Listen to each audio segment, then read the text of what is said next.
Halo semuanya, di sini saya telah membuat proyek baru tentang sistem informasi akademik untuk madrasah. Sistem informasi akademik ini itu ada beberapa hal tentang pengelolaan nilai. Jadi bisa dilihat dari fitur ya, pengelolaan nilai. Kemudian ada yang namanya absensi digital per mata pelajaran. Kemudian ada juga monitoring disiplin yang isinya tentang catatan pelanggaran siswa. Kemudian ada juga jurnal mengajar guru yang dimana setiap kegiatan belajar mengajar akan ada yang namanya jurnal mengajar. Ini penting karena untuk melengkapi administrasi guru yang biasanya direkap setiap pelaksanaan tahun ajaran selesai. Biasanya direkap di tahun ajaran semester genap. Nah, seperti apa isinya? Kita akan coba login di akun admin terlebih dahulu. Tombol login ada dua, ada di atas login portal atau akses portal di bawah ini juga bisa, sama saja. Untuk login, gunakan email yang telah didaftarkan oleh operator madrasahnya atau admin madrasahnya di masing-masing lembaga.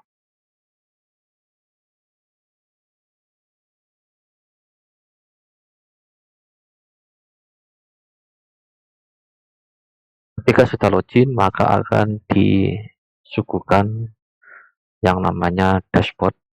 Dashboard ini ada banyak hal isinya. Ada nama sekolah ini di atas, kemudian jenjangnya, kemudian tahun ajaran yang aktif dan yang sedang berlangsung. Kemudian ada yang namanya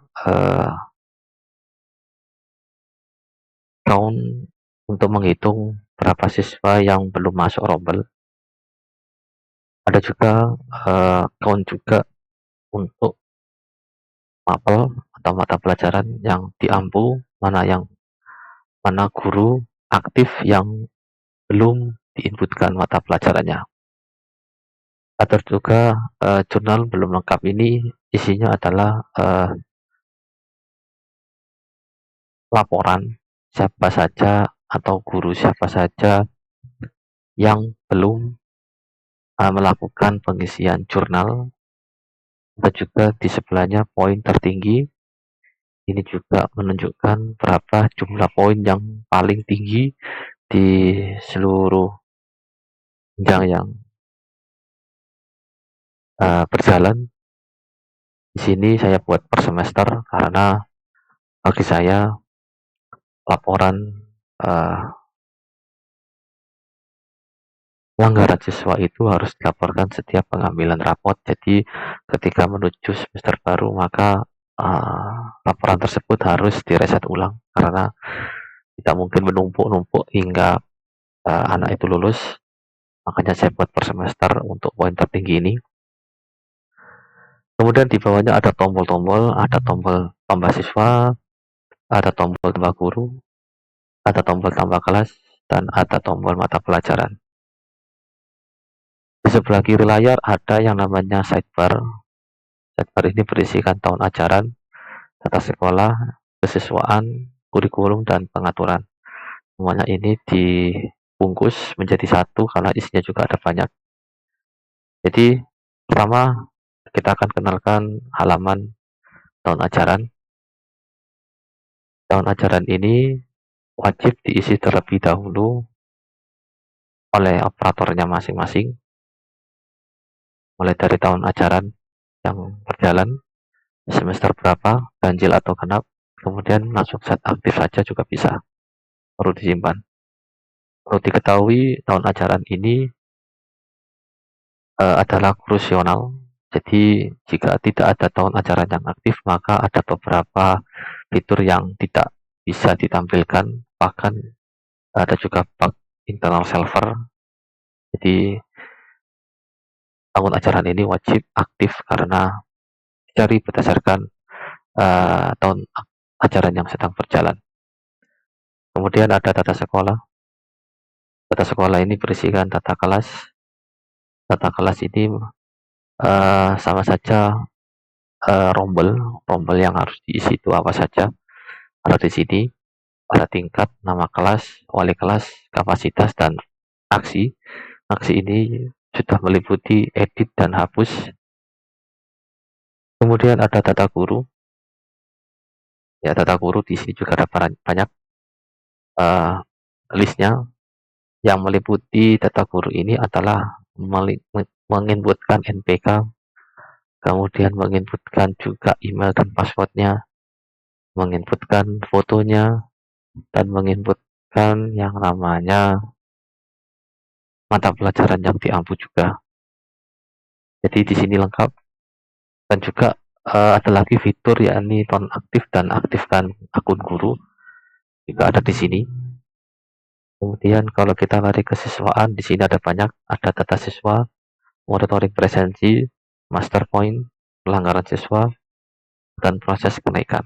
Jadi satu di sini ada data siswa, sama seperti data guru tadi.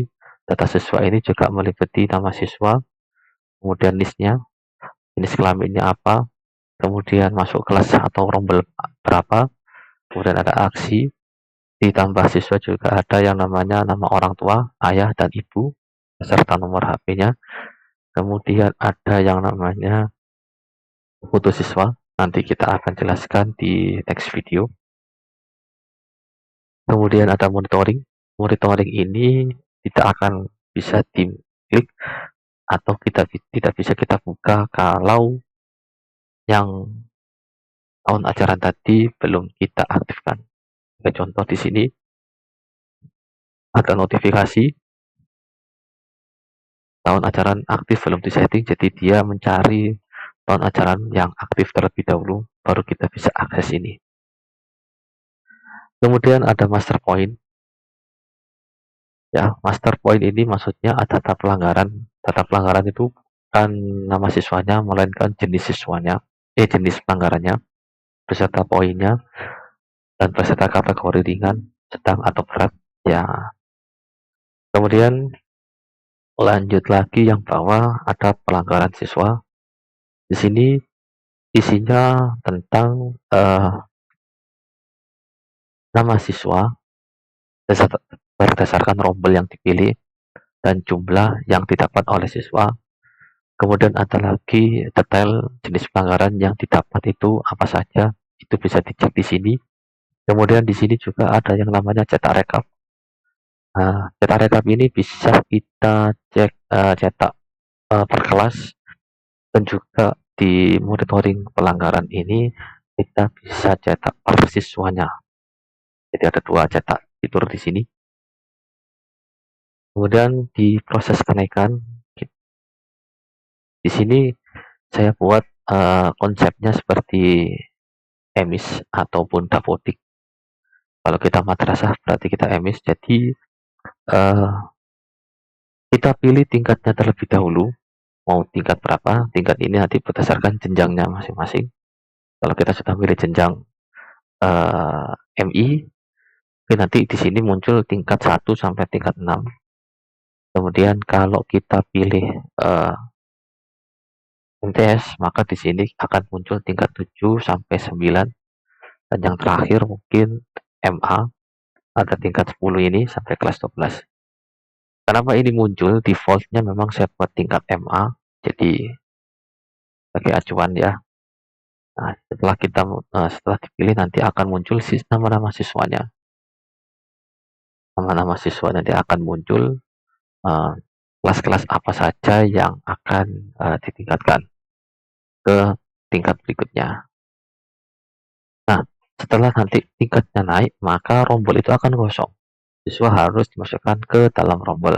Jadi tahap 2 ada yang namanya penempatan rombel atau kelas tujuan untuk melihat dan memasukkan siswa siapa saja yang akan dimasukkan ke dalam rombel tersebut.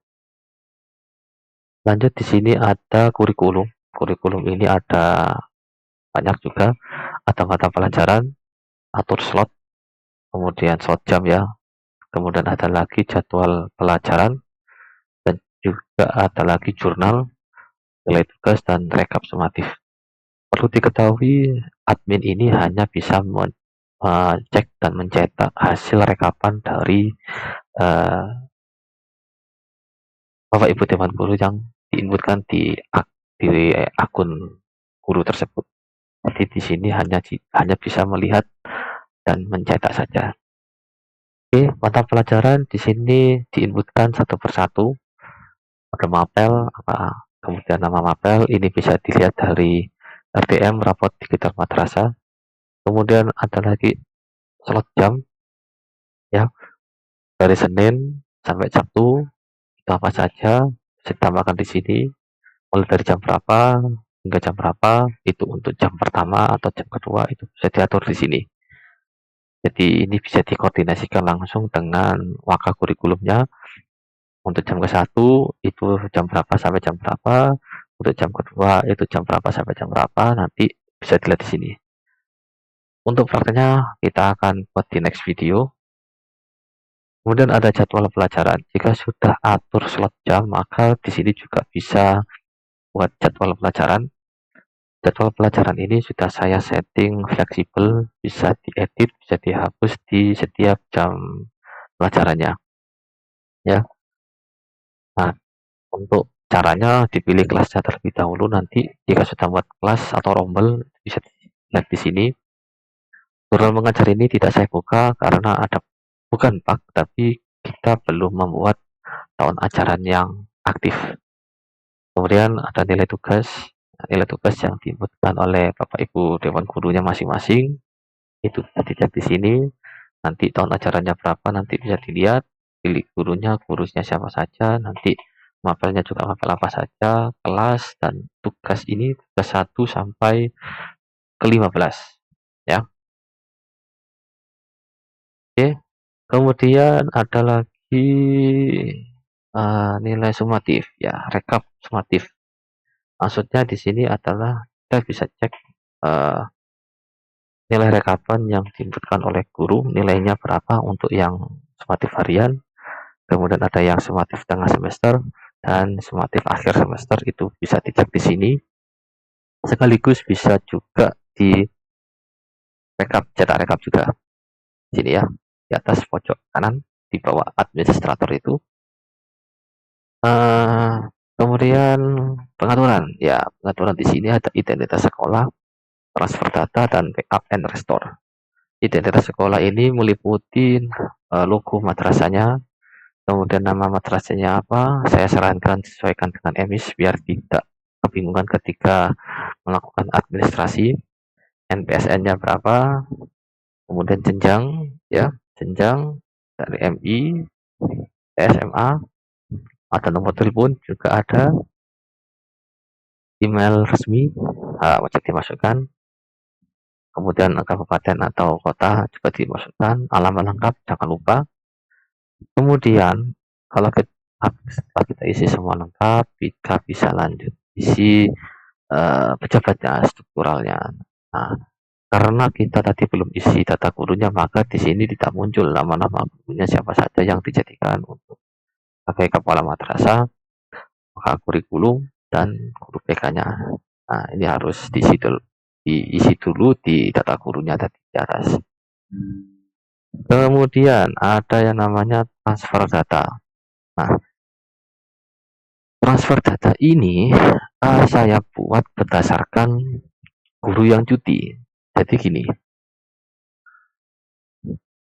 terkadang di lembaga atau sekolah itu kan ada yang namanya guru yang cuti melahirkan, ya cuti apa saja lah itu. Nah, pastinya ada namanya guru pengganti, untuk mapel ini dan ini gitu ya. Nah, di sini saya buat ini adalah untuk jika guru yang cuti tadi itu hadir kembali. Contoh, itu guru yang cuti ini adalah guru si A. Nah, ternyata akhirnya tunjuklah guru B untuk menggantikan selama biasanya guru cuti A, saya kasih contoh guru cuti ini cuti melahirkan, yang ada yang 3 bulan, ada yang 6 bulan ya, tergantung kebijakan masing-masing sekolah. Nah, ketika guru A ini kembali, nah, isian dari guru B ini bisa dipindahkan ke guru yang asli. Jadi guru yang asli tidak perlu lagi yang namanya mengisi ulang. Nah, gitu ya. Kemudian ada backup and restore. Backup and restore ini saya ciptakan karena saya tahu data data akademik itu akan sangat banyak sekali, bisa ratusan ribu, bisa ribuan, dan ya berapapun tergantung jumlah siswa yang didapat di lembaganya masing-masing. Makanya jika ada terkendala apapun itu bisa di backup terlebih dahulu di sini, kemudian kita restore. Jika ada yang namanya satu pembaruan sistem, kemudian ada yang namanya nyantol atau apalah, itu hal yang tidak diinginkan, itu kita bisa backup dulu, kemudian kita restore. Mungkin untuk pengenalan terkait dalam isian dari sistem informasi untuk madrasah ini mungkin sekian.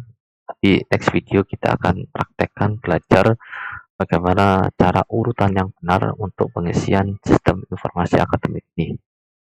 Jadi sekian dan terima kasih.